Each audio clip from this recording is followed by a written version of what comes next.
이번에는 민주당의 평가 들어보겠습니다. 더불어민주당 원내 수석 부대표를 맡고 있는 분이죠. 박성준 의원 전화 연결하겠습니다. 나와 계시죠? 네, 안녕하십니까? 네, 의원님 역시 총평부터 좀 부탁드릴게요. 저는 어제 대통령의 기자회견을 보고 나오면서 좀 허탈한 느낌이 많이 들었어요. 허탈하셨어요? 왜 이런 기자회견을 하지? 왜 이런 담화문을 발표하지? 근본적인 질문이 있었지 않습니까? 대통령의 국정 지지율이 10%대로 떨어지고 있었고, 네. 그리고 윤석열 대통령과 명태균의 녹취에 나온 선거 개입, 선거 개입에 대한 의혹들이 불거져 있는 가운데 대통령에 대한 입장이 무엇인지를 궁금해 했었단 말이죠. 네. 그리고 지금에 있는 국정 난맥에 대해서 국정 쇄신에 대한 목소리가 있었기 때문에 여기에 대한 답을 좀 찾고 싶었는데 네. 전혀 답이 나오지 않았지 않았습니까? 네네. 그리고 어제 그 자리에서 보면은 대통령은 나는 안 변하겠다. 난 지금까지 잘했다. 그대로 유지하겠다. 이것을 확인하는 자리이지 않았습니까?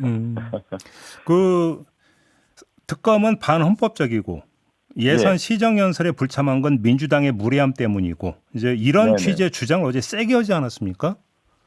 민주당의 그 의원으로서 어떻게 받아들이셨습니까? 아니, 특검이 정치 선동이라는 표현을 쓰셨더라고요. 네. 그러면 국민들이 생각할 때 김건희 여사의 도이치모터스 주가 조작에 대해서 수많은 의혹이 제기되고 있는 거 가운데 이 검찰에서 지금 관련된 의혹이 사실이라고 하는 것이 드러나고 있지 않습니까? 네. 그러면 이것도 정치 선동이라고 할 수가 있는 것인지. 또 하나, 그 윤석열 대통령과 명태균과 관련된 녹취에 나오는 선거 개입, 김영선 공천하라고 하는 분명한 지시가 있지 않았습니까? 이것도 그러면 정치 선동에 의해서 이루어진 거라고 볼 수 있는 겁니까?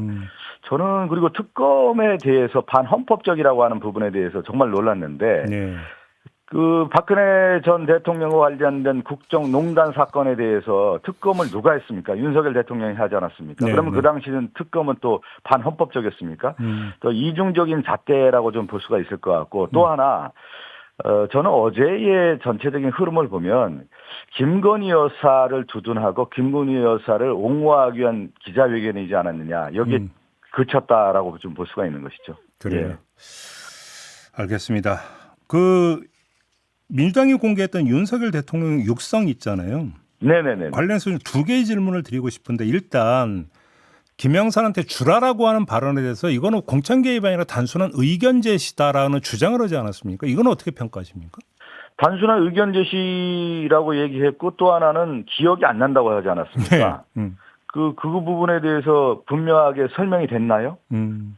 저는 그냥 대통령이 이 문제에 대해서 피해가는 모습이었고 거짓말로 하는 그런 모습이었다. 네. 그러니까 지금 모든 언론에서 핵심이 나오지 않았다라고 지금 지적하고 있지 않습니까? 네네네. 그거는 2022년 5월 9일 날 대통령 5월 10일 날 취임식 전날 명태균에게 김영선을 공천 주라고 얘기했다라는 것을 확인해줬고 그것이 5월 10일 날 취임식 이후에 공천으로 확정되지 않았습니까? 네. 이 부분에 대해서 대통령이 분명한 입장이 나왔어야 되는 건 나오지 않았다라는 것이 결국 이 문제의 본질을 피해갔다라고 좀 볼 수밖에 없는 것이죠. 두 번째는 짜깁기 발언도 나왔는데 이건 어떻게 받아들이십니까? 아니 그러면 짜깁기가 왜 어떤 부분이 짜깁기가 됐다라고 하는 것인지 그러면 윤석열 대통령의 목소리가 짜깁기 됐다라는 것인지 예. 이 내용에 대해서 분명한 입장을 내놓아야 되는 거 아닙니까? 처음에 예.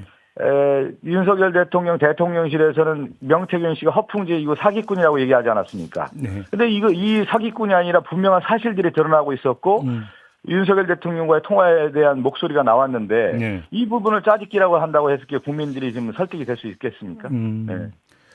오히려 지금 윤석열 대통령이 저는 정면 돌파하고 전공법으로 해서 네. 사과를 했어야 된다. 이렇게 보고 있는 것이죠. 예. 혹시 당에서 다른 녹취를 공개하는 것도 검토하고 있습니까? 오늘도 녹취가 나가는 걸로 알고 있는데요. 네. 그와 관련된 녹취인지는 잘 모르겠습니다. 예. 그냥 그 여러 녹취가 있는데 명태균 씨 목소리 이런 거 말고 네네. 윤석열 대통령의 목소리나 김건희 여사의 목소리가 있습니까 없습니까? 아니 의원님? 그거는 본질을 또 벗어난 질문이라고 할 수가 있는데 왜 질문이 아니 그러면 윤석열 대통령과 명태균의 그 선거 개입이라고 하는 부분이 분명한 사실이 드러났는데 네. 뭘 더 요구를 하는 겁니까? 아니 관심이 궁금하니까 질문 드렸죠. 아니 여기에 대해서 저희들이 분명히 얘기했잖아요. 대통령이 해명과 입장이 무엇인지를 궁금해했는데 요 부분에 대한 입장도 안 나놓고 그거에 대해서 부인하는 목소리잖아요. 기억도 안 나고 부인하고 있는데 네. 또 다른 녹취를 냈다고 해서 대통령이 그걸 시인하겠습니까? 인정하겠습니까? 네. 그건 다른 문제시죠. 아, 그래요? 그래도 궁금해한다는 거 다시 한번 전달드리겠습니다. 네, 알겠습니다. 김건희 여사를 악마화하고 있다는 주장은 어떻게 평가하십니까?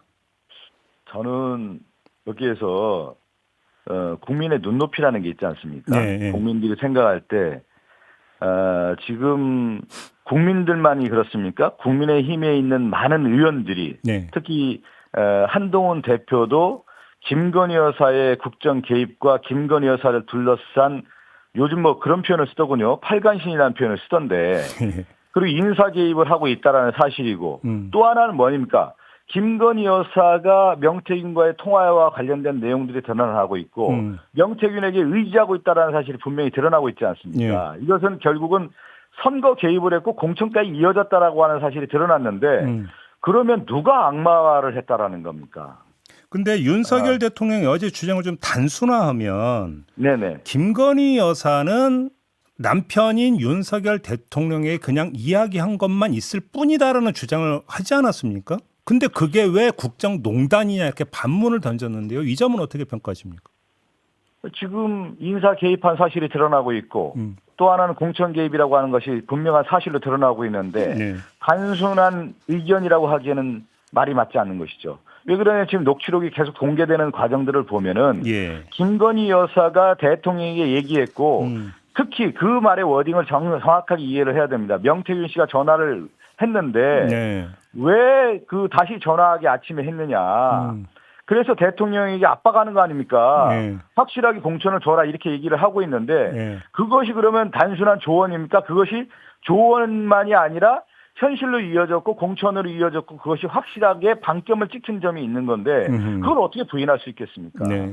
네. 알겠습니다. 그거를 많은 시민들이 얘기하라는 거 아니겠습니까? 네. 자, 아무튼 그러면 어제 그 기자회견을 보고 역시 해법은 특검밖에 없다 이런 결론일까요? 특검 있죠. 왜 그러냐면 저는 그 특검도 반헌법적이라고 얘기하고 특검에 대한 얘기를 정치적 선동이라고 얘기하고 있는데 네. 그런 표현을 쓰잖아요. 공권력을 합법적 폭력이라고 하는 표현을 쓰지 않습니까? 이 표현을 왜 쓰냐면 국가 권력이 공권력을 독점했는데 합법적으로 비합적인 폭력을 쓰는데 합법적으로 포장했을 경우가 가장 큰 문제라는 거 아니겠어요? 그래서 민주주의는 견제와 균형의 원리로 만드는 건데 지금 검찰이 윤석열 대통령이 검찰이라는 거 아니겠어요? 그리고 김건희 여사를 방탄하는 검찰이기 때문에 믿을 수 없다라는 게 국민의 여론이 높습니다. 그러면 이러한 의혹의 당사자들이 다 권력을 쥐고 있는데 예. 최소한의 견제 장치로서의 특검을 통해서 의혹 규명을 하겠다라고 하는 건데 그게 어떻게 반헌법일 수가 있겠고 또 특검만이 유일하게 이 문제를 해결할 수 있는 하나의 수단일 수밖에 없다라는 말씀을 드리는 겁니다. 근데 어제 윤석열 대통령의 발언을 종합해 보면 네네네. 설령 특검법이 통과가 되고 해서 특검을 추천하더라도 임명을 거부할 것 같던데요. 그거는 불안의 발로인 것이죠. 저는 어제 깜짝 놀란 것 중에 하나가 예. 담화문에 앵커께서도 혹시 보셨는지 모르겠지만 2027년 5월 9일 임기까지 최선을 다하겠다고 얘기를 했는데 그런 말씀을 왜 했을까라는 생각이 좀 들어요. 저는 윤석열 정권이 지금 두려움의 발로로 이런 표현을 썼다. 그리고 또 하나 저는 이런 생각이 좀 들어요. 마키아벨리가 그런 얘기를 하거든요. 두려움에 자기가 이제 통치의 대상이 되는데 오히려 국민에게 버림받을 두려움이 대상. 예. 예. 증오의 대상이 되면 두려움이 된다라고 하는데 그런 순간에 요새로 들어간다는 거예요. 네. 그게 요새가 뭐냐면 버티기 작전에 들어간다고 할 수가 있는 건데 네. 저는 윤석열 정권에게 이런 말씀을 드리고 싶어요. 통치자가 가질 수 있는 최선의 요새, 최고의 요새는 뭐냐? 국민에게 미움의 대상이 되지 않아야 된다. 네. 근데 지금 윤석열 정권이 지금 이미 미움과 증오의 대상으로 좀 가고 있기 때문에 이걸 확실하게 좀 저는 인식을 해줬으면 좋겠고 그래서 국정기조를 전환하라고 하는 거고 국정을 쇄신하라고 하는 겁니다. 알겠습니다. 저는 상당히 좀 걱정되는 입장에서 말씀드리는 겁니다. 30초 남았는데요. 네네. 자, 특검법 추진하는데 또 제 의결에서 그 부결돼서 폐기가 됐다고 전제한다면 그 다음 저는 이번에 통과된다고 봅니다. 확신하십니까? 왜 확신하냐면 예. 저는 이 민심의 큰 흐름이 예. 저는 10월 31일 날 비포 애프터가 또 달랐고요. 11월 7일 날 대통령의 기자회견과 이후에 국민들의 여론은 더 저는 바뀐다고 봅니다. 이 민심의 큰 물결을 알겠습니다. 국민의힘의 의원들도 거부할 수 없다고 봅니다. 저는. 알겠습니다. 자, 오늘 말씀은 여기까지 듣겠습니다. 고맙습니다, 의원님. 네, 감사합니다. 네, 박성준 더불어민주당 원내 수석 부대표였습니다.